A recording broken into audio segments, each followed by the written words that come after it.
CPU cooler swap, pre-built.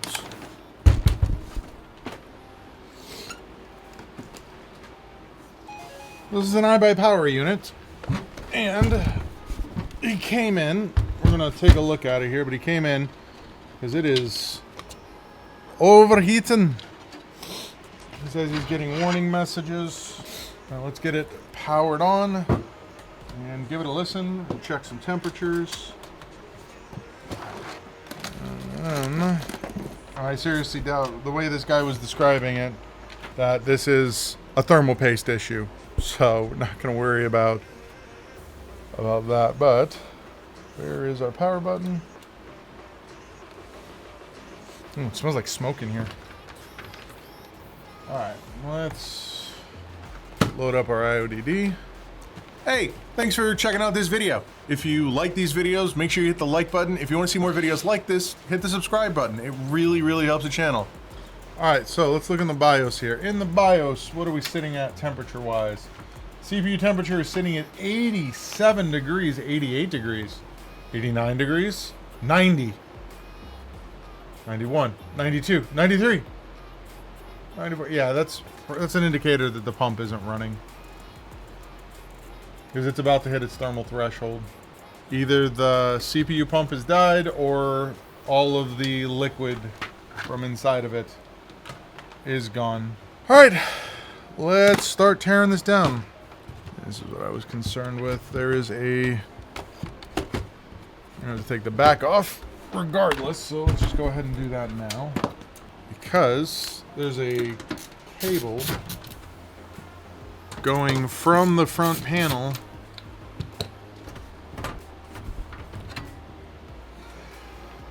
so there's a cable that's going into this bundle for the front panel, and we're going to need to remove.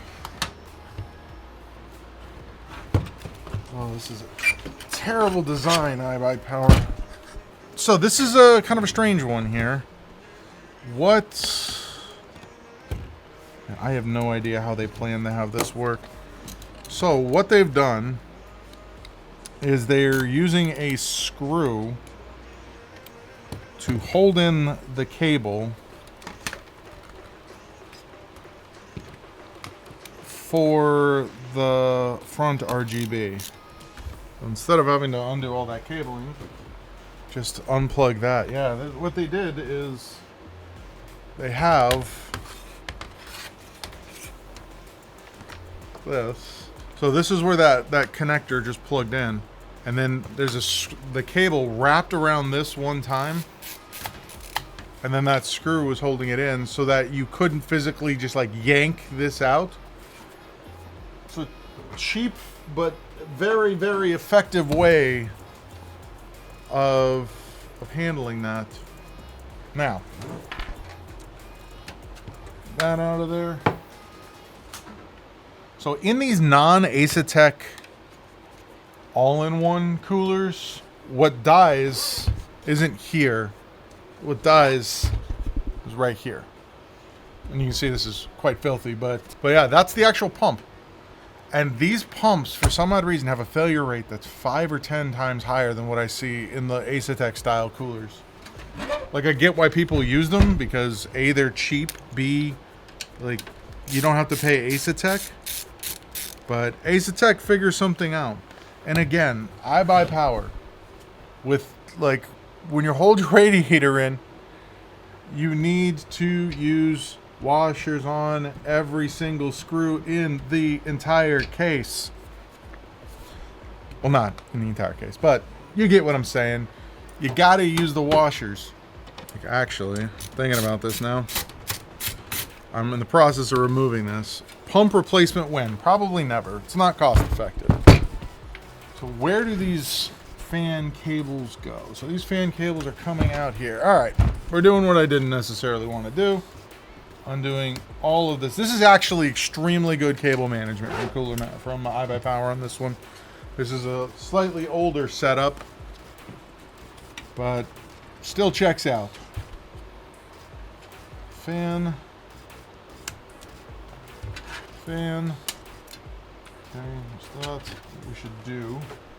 Let me grab my thick boys. We're gonna try and keep this looking as close to factory as we can. So let's just go ahead and redo that right away. Just without the fan cable being in there. The real question is, was this in there? I don't think it was. Not from the way it's sitting right now. That's way too tight. Why would I just cut the cables? What the hell, man? You know that I'm like super into cable management. And I respect people's computers. Alright, that's out of there. At least I don't think that was actually attached to anything. Grab another one.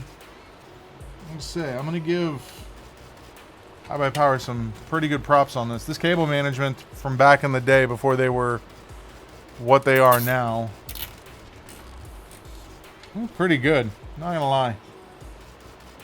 Like they actually cared.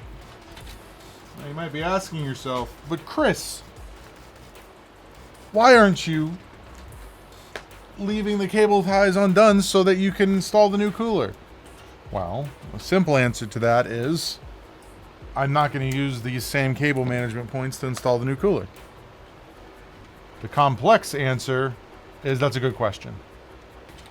Cable management still looking tasty. Before we tighten this down all the way, let's get this out of here, because apparently this cable for that fan right there. And we gotta get that off the motherboard, that off the motherboard. We need to figure out where this cable is going. Alright, let's give it a flip. And here's the one. And this should be the two. And where is this one going? It's a mystery. It's not coming out of there. There's that. There's that. There's that. So we got 2 out of the 3. You cannot see where this cable is coming from. We don't want to... Oh, so it's this one. 1, 2, 3, and then... What the hell? Oh, I take it all back. They had this CPU pump plugged into a system fan. That's this random cable that's all the way at the bottom. What? Why? Why would you do that? Yeah, so this cable is the CPU pump. Yeah, it's just a fan. It's not super important, right? Yeah, I'm gonna do this zip tie now. This is what my business partner used to tell me, that I should never use zip ties. And I told him, yeah, no, I'm going to. Alright, now I can finish removing. No way, this is gonna hold. That it did. Beautiful. Alright, let's finish removing after using 20 zip ties already without having installed anything.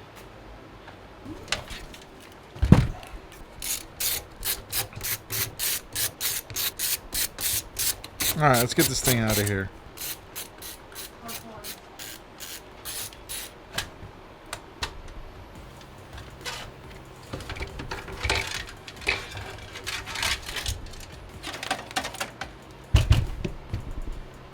So that is out, and everything involving it is now out. So while this is out, I'm going to take a second. I'm going to clean this up a little bit. And yeah, I already have the compressor ready to go. We're just going to jostle some dirt here. Get it nice and agitated.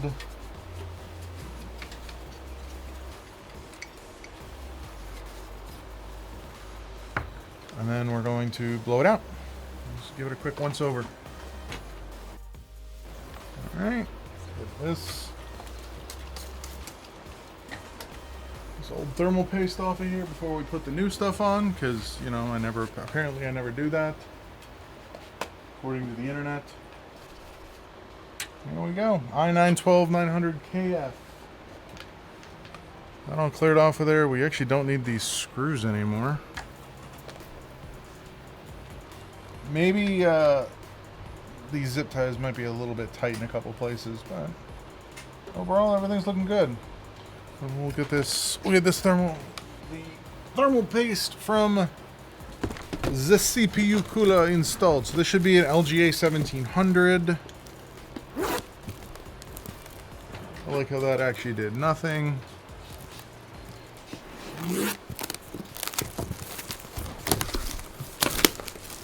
That is a nice PC. I missed one. See how dusty it is compared to here. Missed one. Get our H150i out here.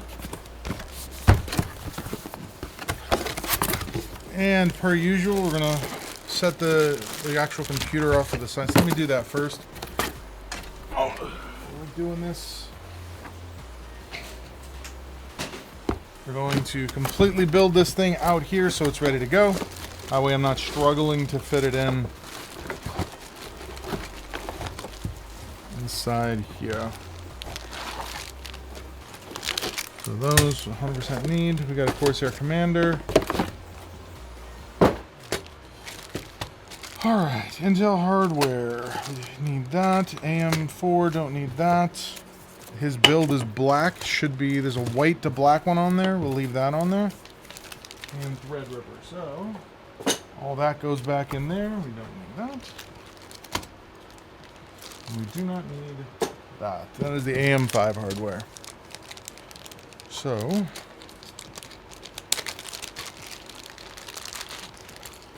we need that. And we need that. Put this back in here, and what we're going to do is we're going to use this resealable Ziploc bag for all of this stuff.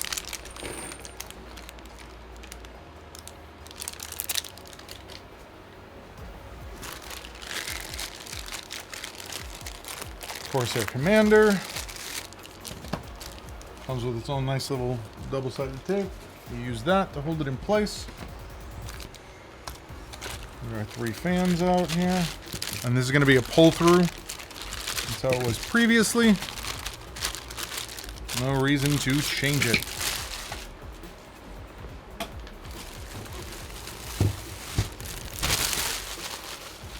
Last thing that I always do with these, as just for ease of use, is I leave this on here. That way there's less of a chance that I pull this off of here and pull the thermal paste off. So, this is going to be the front. This is going to sit like this in the case. So this being the front, this being the back, we want all of our cables going like that. So we can feed them through the cable management holes. Like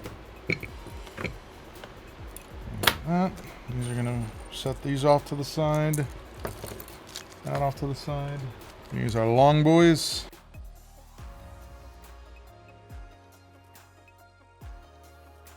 I like using this electric screwdriver because it runs out of torque before it crushes the rubber that's on the side here. Let me zoom in a little bit.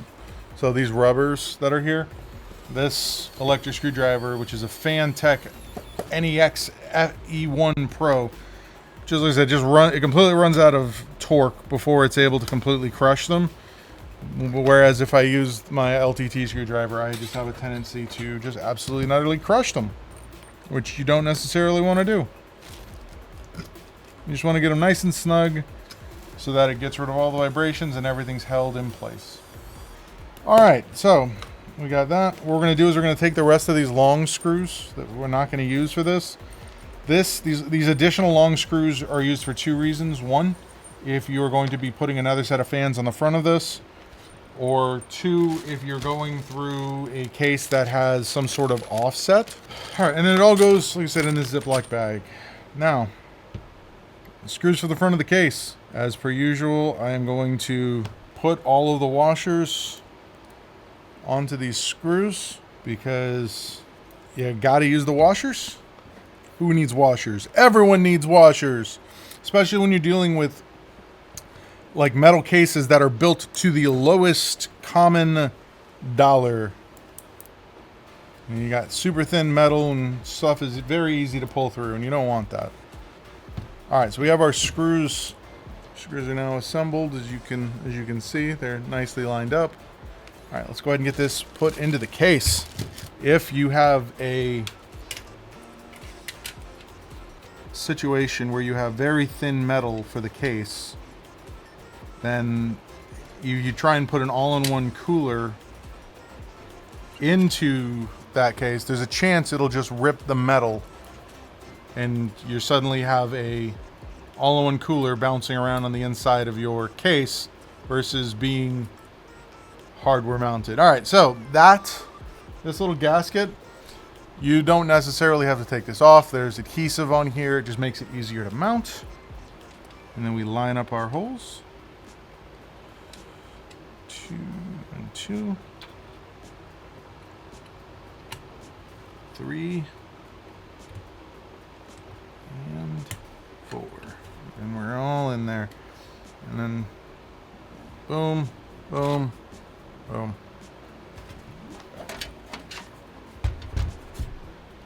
All right, we need to get this out of here because that's not actually connected to anything anymore. Next, we're going to take these are the actual standoffs for this CPU cooler. Let's go ahead and get them threaded in there. And these are the same thread pitch on both sides, so it doesn't matter which way you put them in. Put them in. You can see it's actually the same on both sides. You don't have to worry about... No, I'm actually wrong. Looking at this now. There's 2 different sizes of threads. So thick thread, thin thread. This one's slightly shorter than this one. I'm just, blind apparently. Get that threaded in there. And you want to go finger tight with these until you want to spin the standoffs until you can no longer turn them. And there you go. Now we're ready to install this cooler. But before that, I just got to cut off some of these bread ties real quick so we can feed these cables. And we have our dangly bits. So one set of cables off of the top fan. One set of cables is going to go up here. And then both of these off of these center fans, or the center and the bottom fan, are going to go through the cable management hole that's right here. And you just shove them in there. And that drops in there quite nicely. You just leave that sitting there. Line up our holes. Get our screwdriver. Then 1 screw, 2 screw. Alright, and again we're going to use the electric screwdriver just to save a little bit of time. Occasionally I get the question, do I need to use all of the screws when I'm doing this? No, you don't. But I like using all of them. Generally 6 points of contact for this would be fine.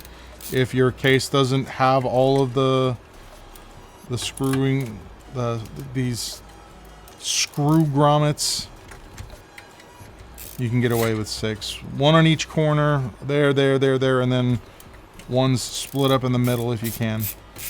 But you want to have at least 4. 6 is what I recommend, but if you have the ability to put them all in, put them all in. I think we're all good to go. Alright, now remove our plastic sleeving from here while being careful not to take the plastic cover off of the actual cooler block. And then now we can remove it.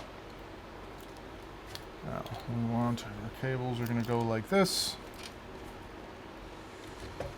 Put on there. Take the 4 nuts, put them on there. I recommend doing them all hand tight at first and then coming back and doing them with a screwdriver. And be very careful. These, the way these are designed, they have a tendency to want to cam out. And what camming out means is once you put your screwdriver in there, as you're turning it, you can see, like, you can kind of see, let me zoom in a little bit more. So when you have the screwdriver tip in there and you're going to turn it, you see how it, it is jumping out. See if we can get a better, that's out, that's in, out, in. So there's a tendency to want to do that just because you can see these aren't exactly crosses. They have a little bit of a circle in the center. Just for, so they can just so they can accommodate additional screwdriver types. They are not JIS. They do not have the lines. If they had the lines, I would say yes, they're JIS. All right, and then we just tighten these down gently until they stop spinning.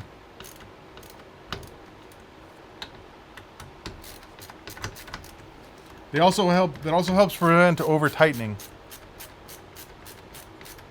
So once it's done, it'll just cam out once.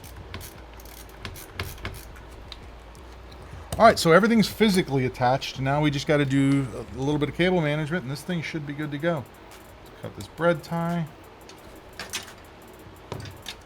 And we're going to need a USB port, which is on the bottom. And then we have there's a fan header that must go to CPU fan. Or if you have one that says CPU pump, which sometimes they're generally located over here on the motherboard, go ahead and put it in the CPU pump. Sped up and slowed down as needed. I'm going to route this. There's a cable management hole directly behind these top fans. Go through that hole. So. But when you're doing this, we're going to have this cable come down before going over, like so.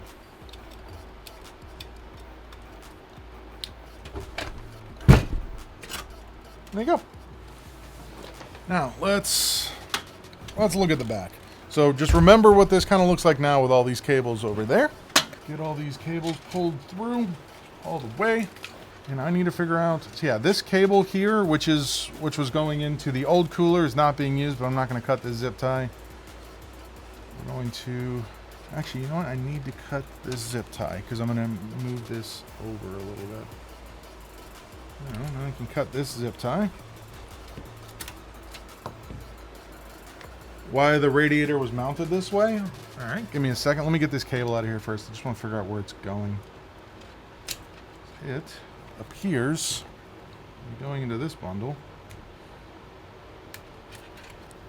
Oh, wow. Where is this cable going?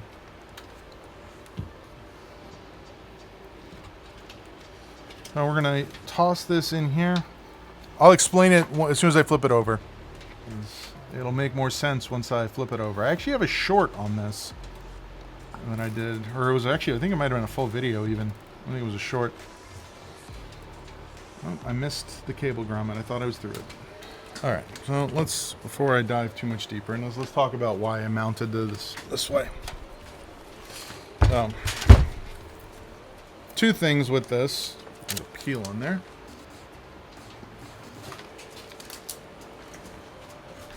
So the reason it's mounted in the front, obviously, is I want to pull cool air from the outside in across the fins, and that's what these guys are in the process of set up to be doing.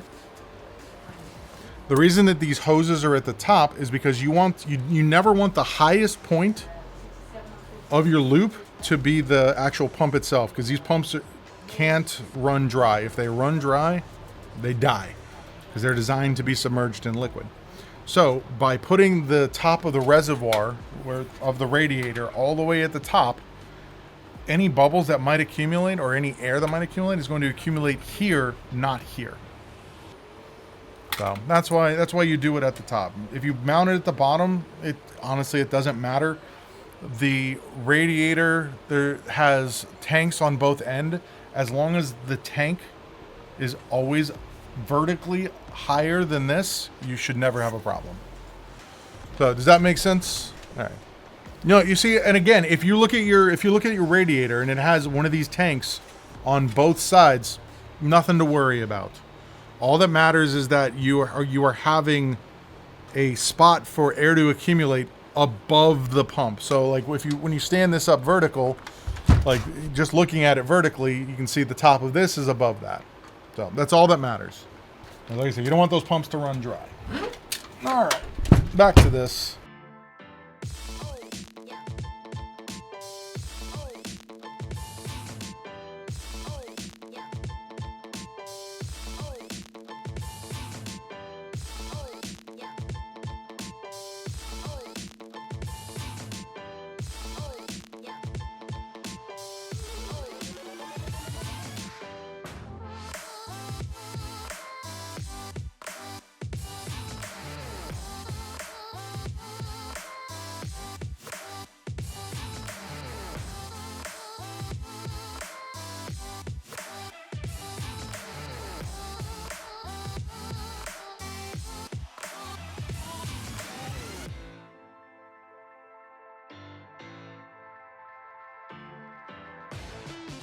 And that's the back of this. We're going to put the back panel on to flip it over. This is a 4080 or a 3080, excuse me. Let's go ahead and get this back in there. Make sure our cable is plugged in. All right. Let's turn it on, get into the BIOS, and see what kind of temperatures we're getting. And a 3, and a 2, and a 1. There we go. We have spinny spins. So immediately our CPU temperature is in the 29, 28.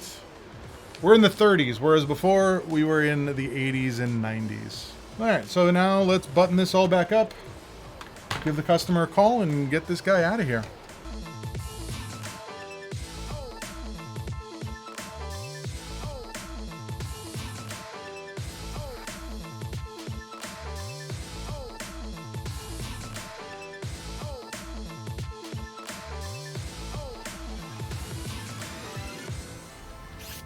Hey, thanks for watching that video.